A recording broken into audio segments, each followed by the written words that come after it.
Hello everyone, and welcome to Rome Retold. I am your host Tim, and together we'll be venturing on a journey to explore the history of ancient Rome. This episode is going to be a special topic episode, as it is our first Arcanum Historia episode in Season 1, which means Secret History in English. Now, these topics are not necessarily secret or scandalous in any way, but I thought it'd be a bit of fun to give a unique name for our special topic episodes. Essentially, these are going to be a deep dive into a particular topic, one that probably stands a bit apart from our chronological storyline. So, anytime you see an episode titled Arcanum Historia, you'll know that it will be a special topic episode. Our first Arcanum Historia will be a deep dive into the Roman value system. I want to look at what the Romans believed, what drove them to operate the way they did. Essentially, I want to talk about what made them tick as people. I think we can do this best by looking at some more Roman myths and legends, but there's a few other things we'll talk about as well. Now, we've already talked quite a bit about Roman myths and legends, and you may be sick of hearing me mention them, but I want to cover a few more important ones. Because, again, I think that learning these legends offers a bit of insight into better understanding who the Romans were as people and what sort of stories they told each other. Now, given that we're studying an ancient society, we're much more limited than we would be if we were studying a modern society when it comes to trying to learn who the people were, how their social system and customs operated. And when studying ancient societies, I think you often do have to look at these legends and myths to try and determine those things. So, I'm going to detail 5 new legends here, and I'll stop and talk a bit about each one as I go through them. And I'll end the episode with a few comments on some more important things to take away from these stories and how they played into the overall Roman value system. Okay, so let's jump into it. Now, our first myth that I'm going to talk about takes place under the reign of Rome's third king, Tullus Hostilius, and his war with Alba Longa. Now, if you think back to our episode on the kings, you'll remember that King Hostilius was Rome's most warlike king, and he presided over a period of aggression and expansion for the early city-state. Now, the story of the myth that I'm going to tell is related to us by Livy, and he begins by telling us that at the start of this particular war, both the Romans and the Albans realized that a war fought between them would prove very costly, and that a lot of people were going to die unnecessarily. Now, the Alban ruler therefore appealed to King Hostilius and offered an alternative plan to settle things. Now, there was conveniently a set of triplets within the army of both the Romans and the Albans, and it was proposed that both sets of triplets fight to the death to resolve the war on behalf of everyone else. The Roman triplets were named the Horatii, or Horatius in its single form, and the Alban triplets were the Curiatii.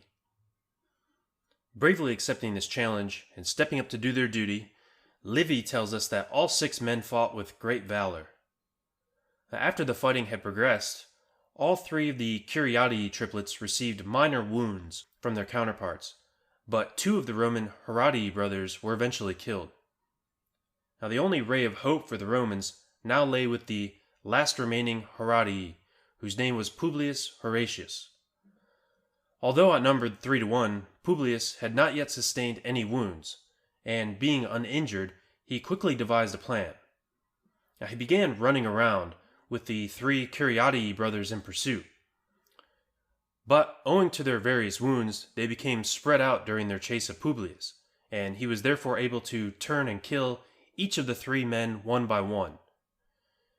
Before killing the last triplet, Publius stopped and addressed the 2 armies who stood watching the spectacle, and he declared that he had killed the first 2 Curiatii brothers to avenge the deaths of his own 2 brothers who had already been slain, and that the last Curiatii brother would be killed in the name of Rome. Now, after having completed these feats, the Albans held up to their end of the bargain and accepted Roman rule. Now, the war is supposed to have ended here, but there is one final element to the story.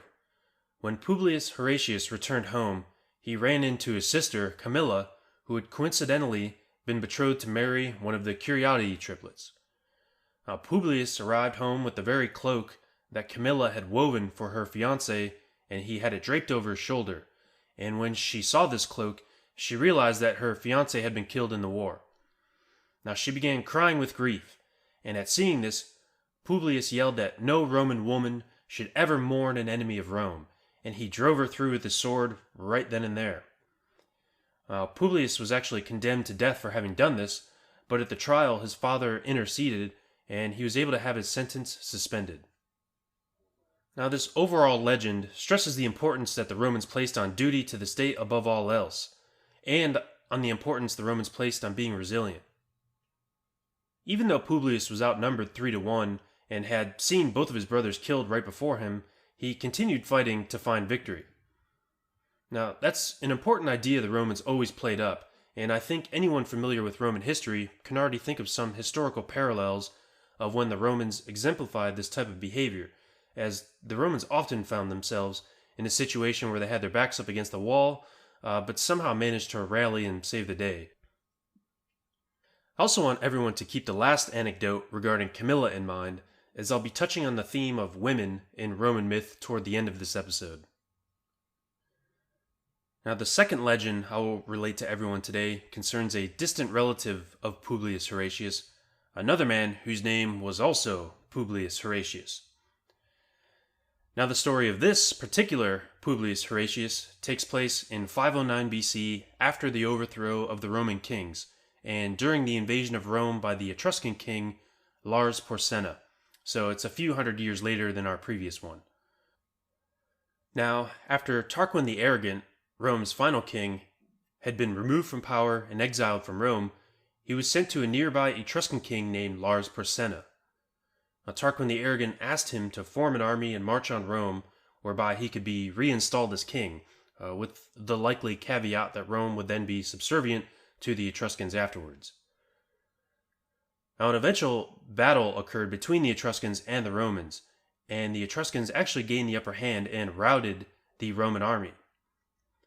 As the Romans were fleeing back to Rome across the bridge on the river Tiber, our man Publius Horatius and 2 other Roman commanders held off the assailing Etruscans long enough to allow the Romans time to make it across the bridge back to safety. Now, after the Roman army made it across the bridge, these 3 men then destroyed it, and Publius and the other 2 Roman commanders jumped into the river and swam back to the other side to safety. Now, the story from Livy, of course, contains many valorous and grand descriptions of this last valiant stand by this Publius Horatius on the bridge, and he makes it clear that by having stopped the Etruscan army at the river, the Romans were then able to later organize the defense of the city, and they ultimately achieved a peace treaty with Lars Porsena. Now, although Publius Horatius was helped by 2 other Romans, Livy definitely plays up his actions the most, and he was the man who was most highly praised by later Romans for this bravery as well, possibly owing to the fact that it appears he came from a long line of brave men that put the good of Rome above their personal welfare, which is really the main theme that this legend is driving at, much like the last one. Because even though Publius had faced what seemed like insurmountable odds by holding off an entire Etruscan army with just 2 other men by his side, he was able to save the day, and he even survived in the end. Now, looking to our third legend, it comes from another war with Lars Porsena just a year later in 508 BC. Now, in this war, a man by the name of Gaius Mucius Cordus was sent by the Roman Senate to sneak into the Etruscan camp and try to stealthily murder King Porsena. But, trying to attempt this, Mucius was eventually captured, and he was brought before the king as a spy. Now, Mucius, who knew he was going to be killed, still remained undeterred and defiant, and addressed everyone who had assembled around him in the Etruscan camp. Now, I find his speech a bit interesting, and even though this event may never have happened, I'll include it here just for a bit of fun, as it was no doubt told over and over to thousands of Romans as well, all over the empire, and I think it says a lot of how the Romans conceptualized themselves. So, Livy tells us that Mucius said, quote, "I am a Roman citizen," he cried. "Men call me Gaius Mucius. I am your enemy, and as an enemy I would have slain you. I can die as resolutely as I could kill. Both to do and to endure valiantly is the Roman way. Nor am I the only one to carry this resolution against you. Behind me is a long line of men who are seeking the same honor. Gird yourself, therefore, if you think it worth your while, for a struggle in which you must fight for your life, from hour to hour, with an armed foe always at your door. Such is the war that we, the Roman youths, declare on you." End quote. Now again, I think this quote really summarizes a lot of the Roman attitude and the Roman ideal of the type of resilience and headstrongness that they tried to emulate.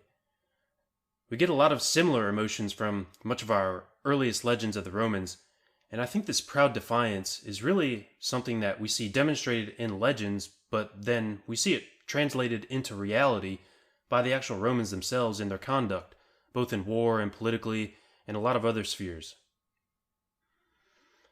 But turning back to our story here, Lars Porsena was angered by the speech and ordered Mucius thrown into the flames of a nearby fire.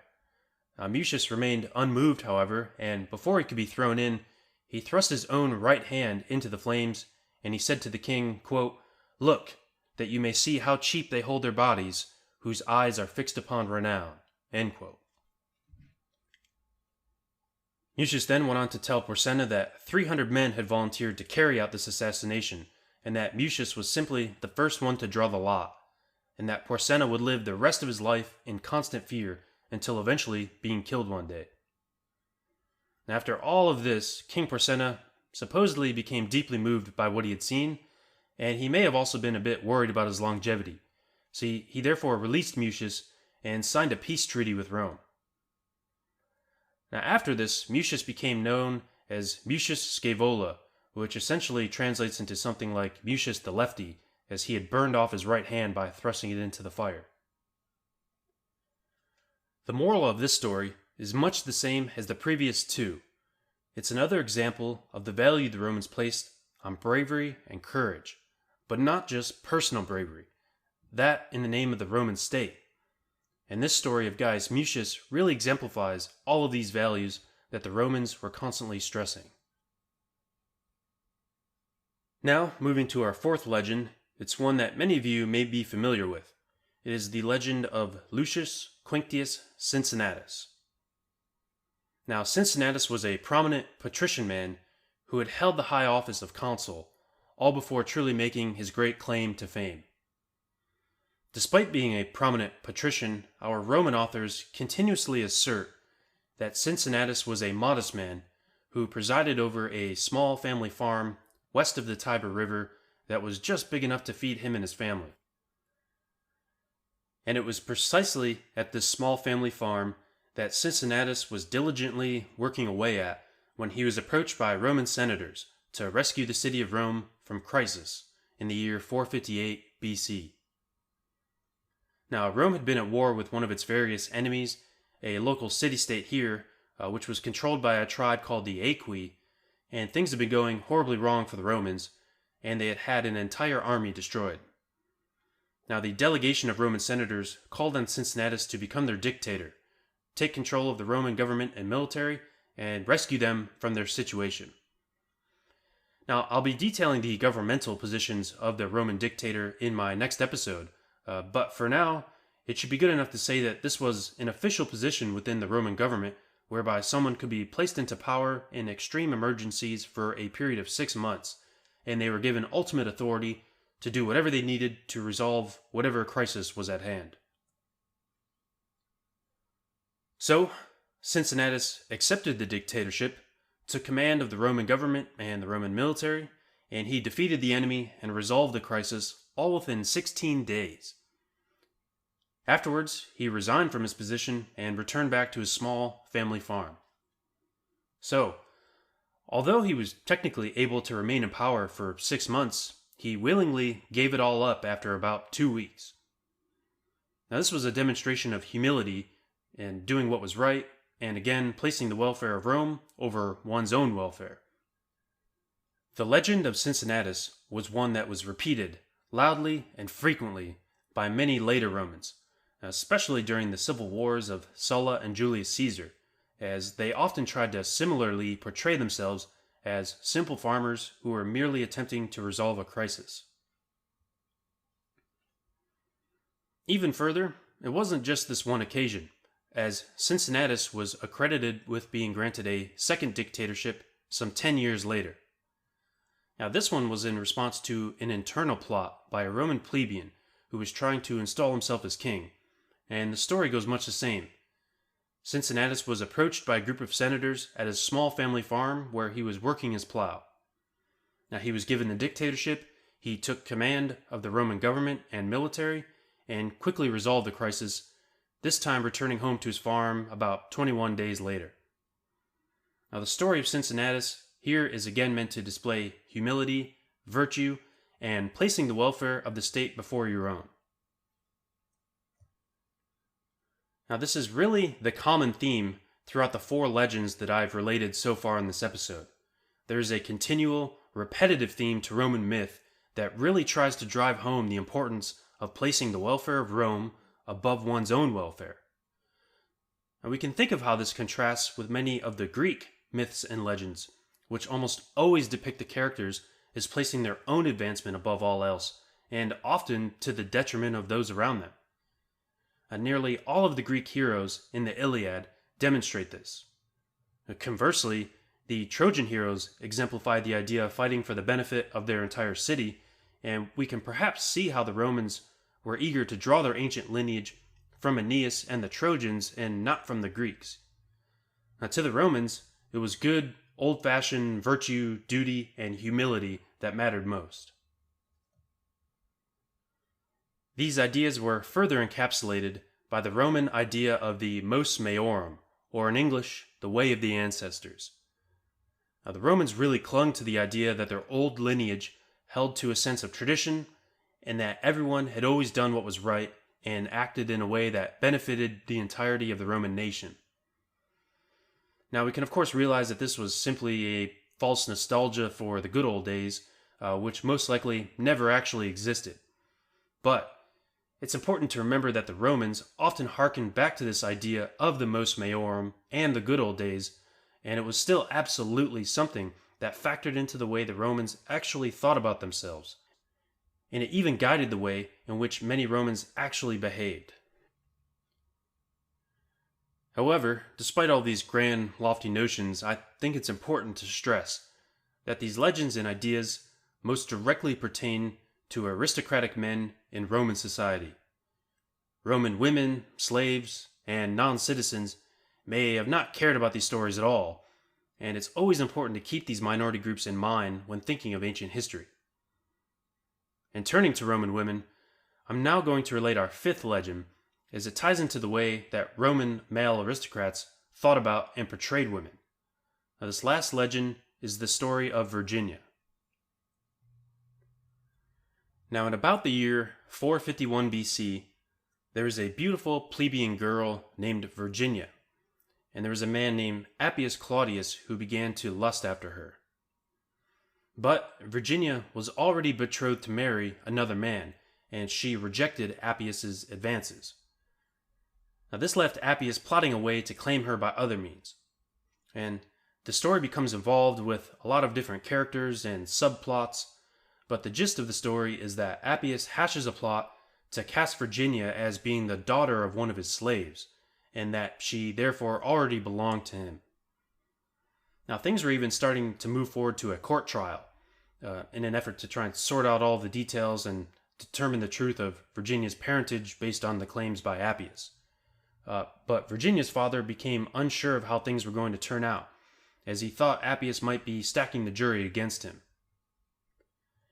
As a result, Virginia's father ends up stabbing and killing her, as he believed that it was the only way to preserve her virtue.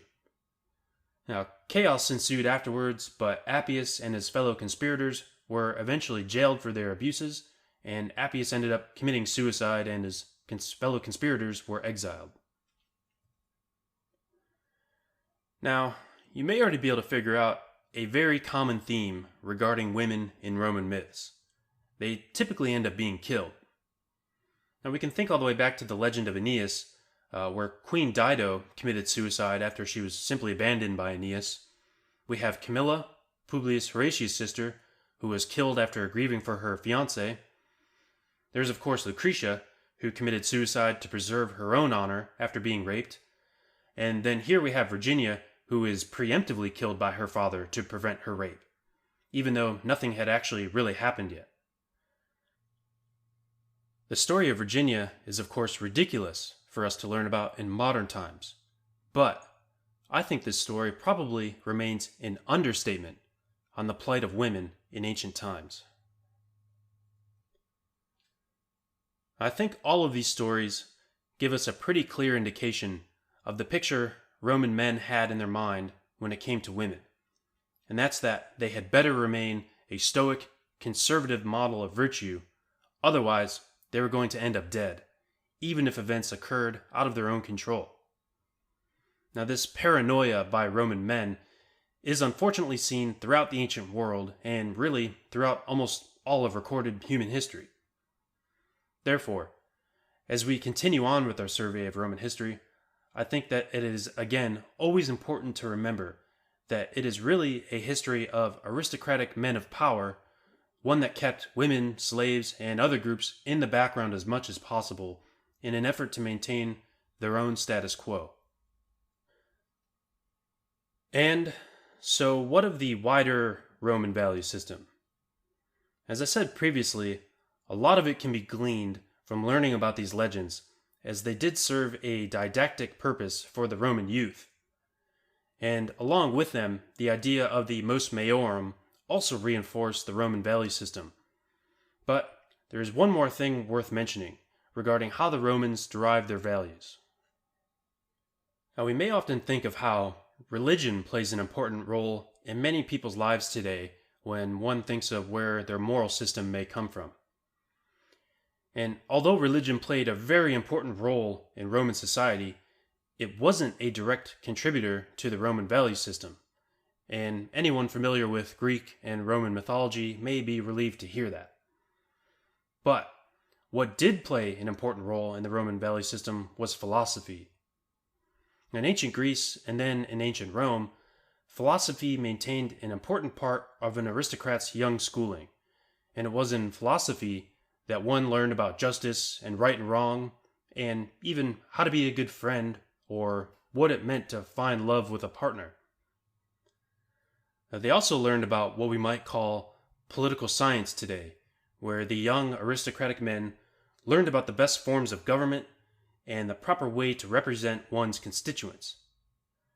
Now, it is clear from many various sources that young Roman aristocratic men were brought up learning Plato, Aristotle, and the other famous ones. And all of this foundational learning would greatly contribute to the development of Roman Stoicism, which flourished under the Roman Empire. Now, the Emperor Marcus Aurelius' book Meditations is a classic example of Roman Stoicism, and it remains on bestseller lists all around the world even today. Now, having covered the Roman emphasis on humility, duty, and virtue, I think we can all see how Stoicism maintains such an appeal with the Romans. So, wrapping everything up, I think that's one of the key takeaways to keep in mind when thinking of the early Romans, and in understanding the way they thought about themselves. They greatly admired resilience, duty, and fortitude, and all of these things greatly affected the way they would operate on both a personal level and diplomatically. They practiced, discussed, and wrote about philosophy, and many of the Greek philosophical ideas, and then later Roman Stoicism, factored into the way the Romans believed that they should behave and how they should administer their government. But in the background, there was always the presence of Roman women, slaves, and non-citizens, most of whom who had no say in the government or in the overall society whatsoever. Now, we unfortunately have next to nothing when it comes to writings from actual Roman women, and so we are most often left trying to read between the lines on what life would have been like. I'll be dedicating a later episode to slavery under ancient Rome, as well as one to Roman religion, so I'll discuss those topics further there. But it is also important to remember that Rome, along with every other ancient civilization, heavily relied upon slavery for their economy. With all of that in mind, I think we have a more general sense of how the Romans thought and operated. Roman society definitely possessed many shortcomings and issues, much like every society does. Although it is clear from our ancient sources that the Romans always attempted to maintain a society that placed duty, honor, and virtue above all else. Now, these traits no doubt went on to greatly help with Rome's longevity, and I think perhaps it's one of the reasons why Rome was able to survive and give us the legacy that we see today. Thank you for listening. Feel free to check out our website at romeretold.com, where you can find out more about the podcast and find links to other platforms for listening. You can even support us through Patreon, where you can help support the time, money, and research that goes into providing this podcast. You can also find the link to our Discord server, where you can join our community, ask any questions, or offer suggestions for future podcast topics. Or you can just join in on any of our discussions about ancient Rome. Thank you, and we'll see you on the next one.